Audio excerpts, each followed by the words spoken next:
RFD-TV presents Gentle Giant with Pam Minnick and Katie Kaufman.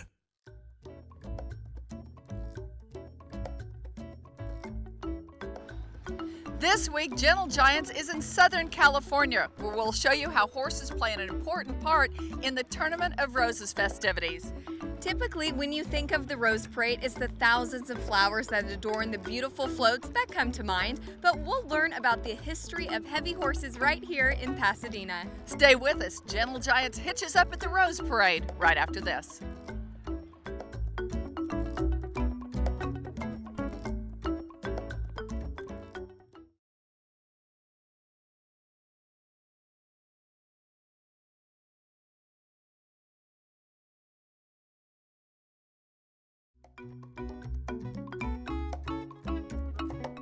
Welcome back to Gentle Giants. The amazing Tournament of Roses parade that we enjoy each New Year's Day started 124 years ago and featured horse-drawn carriages adorned by flowers. Pasadena's Valley Hunt Club first staged the parade in 1890. Many of the members formerly lived in the East and Midwest, where the winter weather had communities buried in snow. They wanted to showcase their new California home's mild winter weather, where the flowers were blooming and orange trees about to bear fruit. They held a festival to tell the world about their paradise. The Valley Hunt Club organized horse-drawn carriages covered in flowers, followed by foot races, polo matches, and a game of tug-of-war on the town lot that attracted a crowd of 2,000 to the event. Upon seeing the scores of flowers on display, they suggested the name Tournament of Roses. Long before a college football game was added to the festivities, chariot races were the thrilling entertainment. Horses, wagons, and riders are still an important part of the Tournament of Roses festivities. The equestrian chairman, Pam Knapp, has an important job of selecting worthy equine groups and keeping the heritage. To be considered, an extensive application is submitted to the Tournament of Roses, and each year that equestrian chairman carefully considers the submission. There's a limited time frame of each year's parade, so when a group is added, it means that someone is probably replaced. This year was the first time for the beautiful Jackson Fork Windermere hitch, and also for the entry of gypsy horses from SD Farms. When I got the call that we were going to be in the Rose Parade, it was so exciting. It's a long process, and you're kind of sitting on pins and needles. And to find out that all of the work we had done, the cart we'd brought over from England, the outfits that we'd worked on, the drilling we had done, the rehearsal we had done was all going to pay off, and we were actually going to have an opportunity to appear in the Rose Parade. It was beyond exciting. Since many of the horses and groups travel thousands of miles and several days to arrive in Southern California for the New Year's Day parade, the Tournament of Roses added a Quest Fest, an opportunity for the equines to strut their stuff.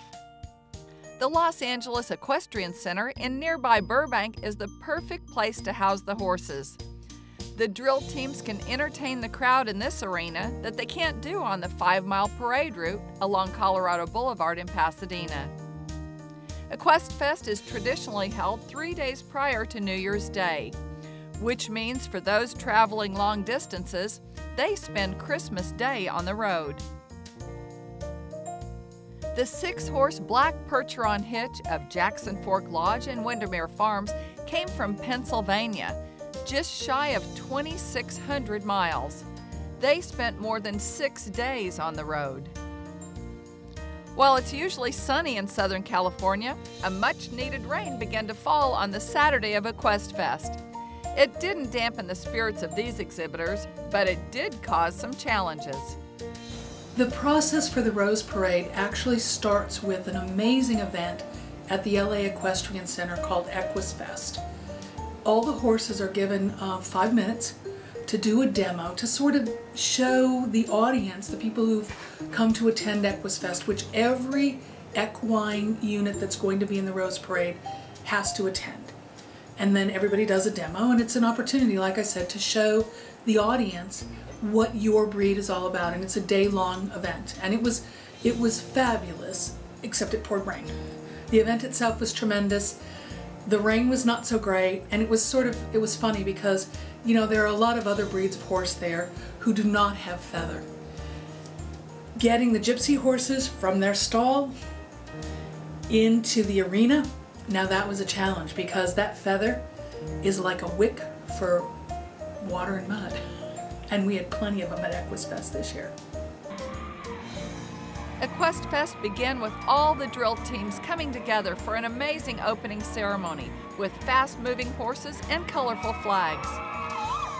Television host Bob Eubanks has been a part of the Rose Parade for years. He explained how the horses are important to him. Well, I'm really protective of the equestrian units, I really am, because I know what it takes to get up at O'Dark 100, to get your horse ready. Abraham Allaback couldn't wait to show off his driving skills as the youngest driver to hold the lines of a 6-horse hitch.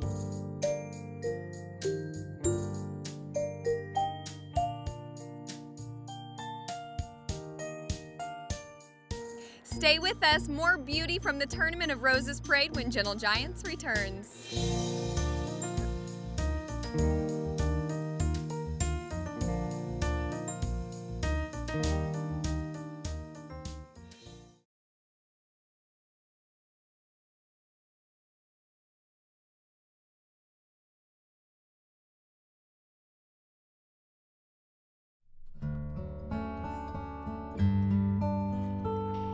Welcome back to Gentle Giants. Being a part of the Tournament of Roses Parade is something that most participants call a bucket list event. A new entry this year were the beautiful gypsy cobs from SD Farms. SD Farm is the result of a unique partnership between the legendary horse breeder Stevie Down and television executive Wileen May. It provided the catalyst for the creation of SD West Farm. SD Farms has 50 gypsy cobs at Wileen's farm in California and more than 1,000 where Stevie's family has been breeding for more than 200 years in the UK. Wileen is an executive with Fremantle Media, executive producer of American Idol. Her day job is a little different than her night job with her beloved horses. By day, I am an executive. I'm the production executive for American Idol. I'm sure everybody's aware it's probably the most successful talent reality show that we've ever had on American television. And at night, I'm a gypsy horse breeder. The gypsy cob is a much older breed than most people realize.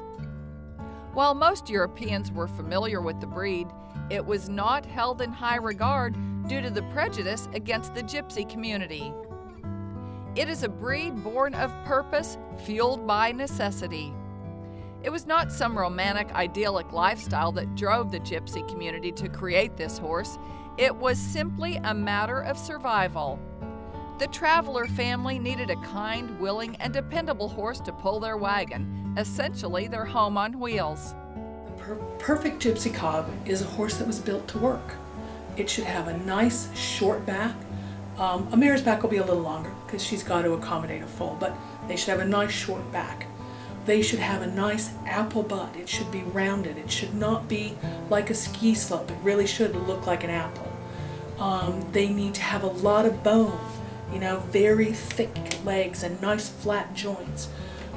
They have to have a very, you know, muscled neck that sits well into the shoulder, because this is a horse that was bred to pull. I mean, they were bred to pull the living wagon. They were bred to pull a flat cart loaded with logs or scrap.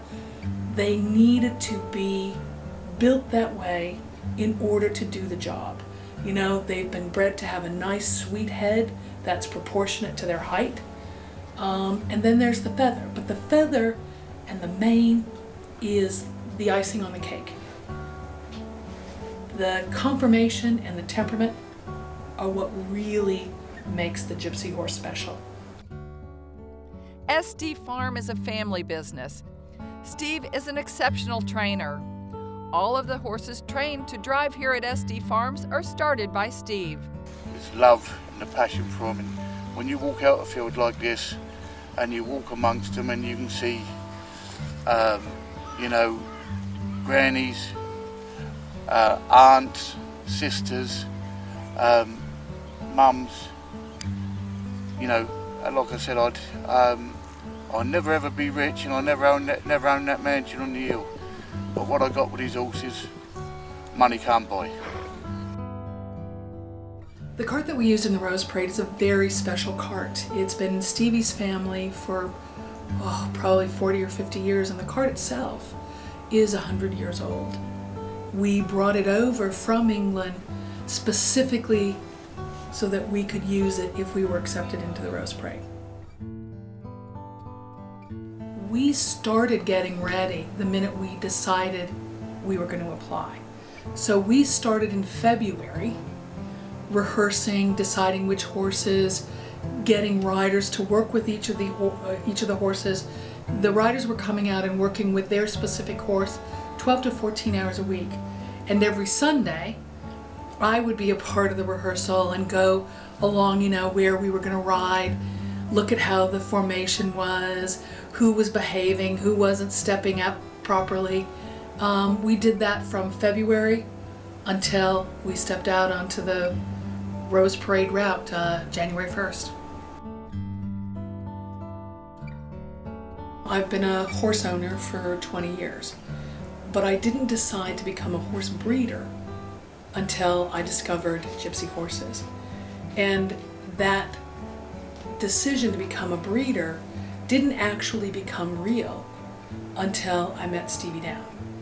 And that first led to a friendship, which then led to a decision that we should be in the horse breeding business together.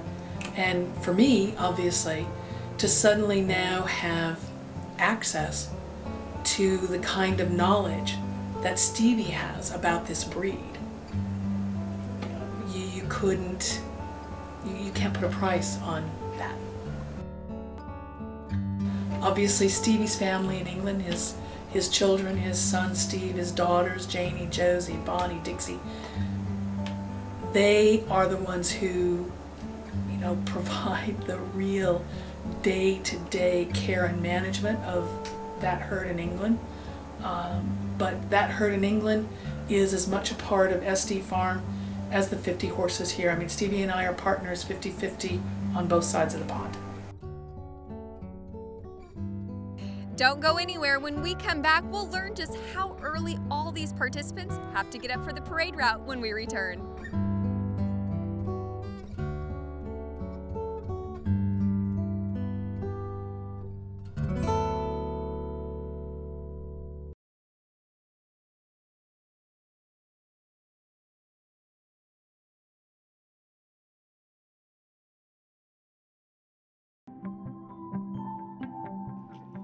Welcome back to Gentle Giants. Waking up early and being bundled up in the lineup all becomes worthwhile when thousands along the parade route and millions at home applaud and appreciate the beauty of the horses and the hitches.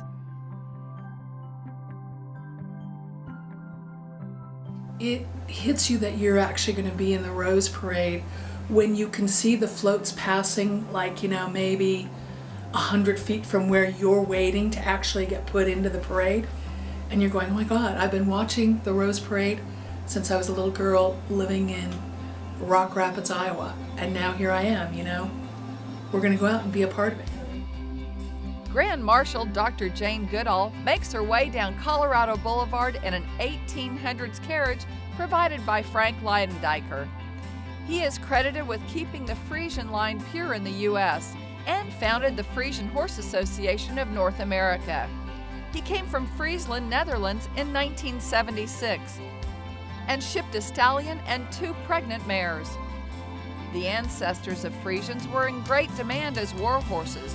Their size, combined with their athleticism and nimbleness, allowed them to carry knights in armor to battle. Dr. Jane Goodall shares the same values as the viewers of RFD and Rural TV and sent this message. I'm Jane Goodall. The land and the environment are as important to me as they are to you. I want to wish everyone watching RFD-TV a very happy New Year. Since 1852, Wells Fargo has been using the iconic stagecoach for transportation and delivery. Today, it's a symbol of their image, heritage, and values. The legendary stagecoach is priceless. Every year, people across the nation see the horse-drawn stagecoach of the Old West in the parade. The stagecoaches are authentic Wells Fargo-approved reproductions, pulled by a specially trained team of sturdy match quarter horses. The use of lighter draft horses dates back to when speed of delivery was more important than pulling a heavy load.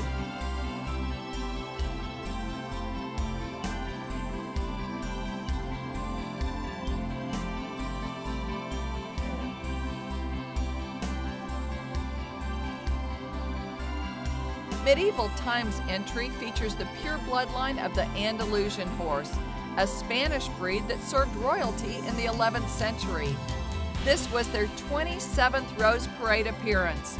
The horses are bred and trained at the company's Chapel Creek Ranch in Sanger, Texas.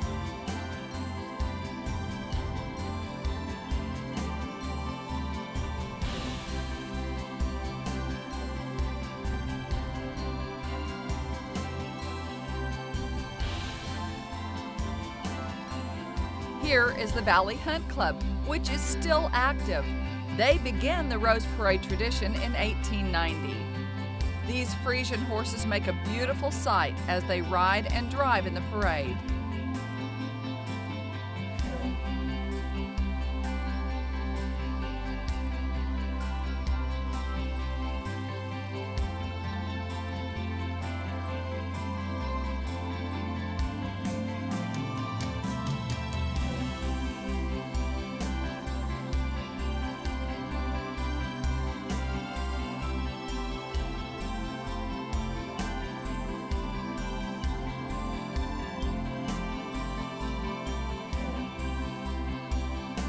The beautiful wagon and Percheron horses of Jackson Fork Lodge in Wyoming and Windermere Farms in Pennsylvania was filled with more than 500 yellow roses as Gerald Oliback guides it down Colorado Boulevard.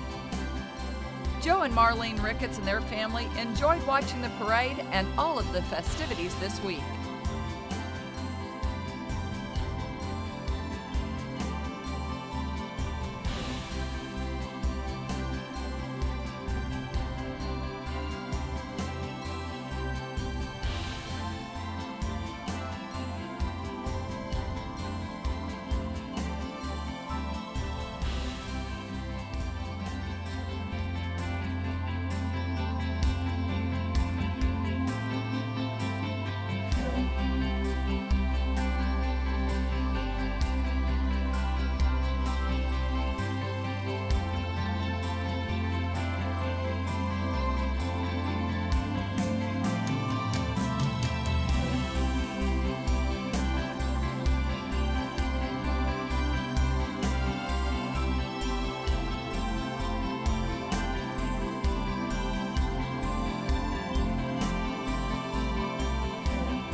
For the participants in the Tournament of Roses Parade, this is a bucket list event. Whether you're a band, a float, or one of the equestrian groups, this is right up there on the top things that you've done in your life. That's right, Pam. Don't forget about the famous Rose Bowl. We want to thank everyone at the City of Pasadena as well as the Tournament of Roses for showing us such a wonderful time. We'll see you right here next week on Gentle Giants. Bye-bye.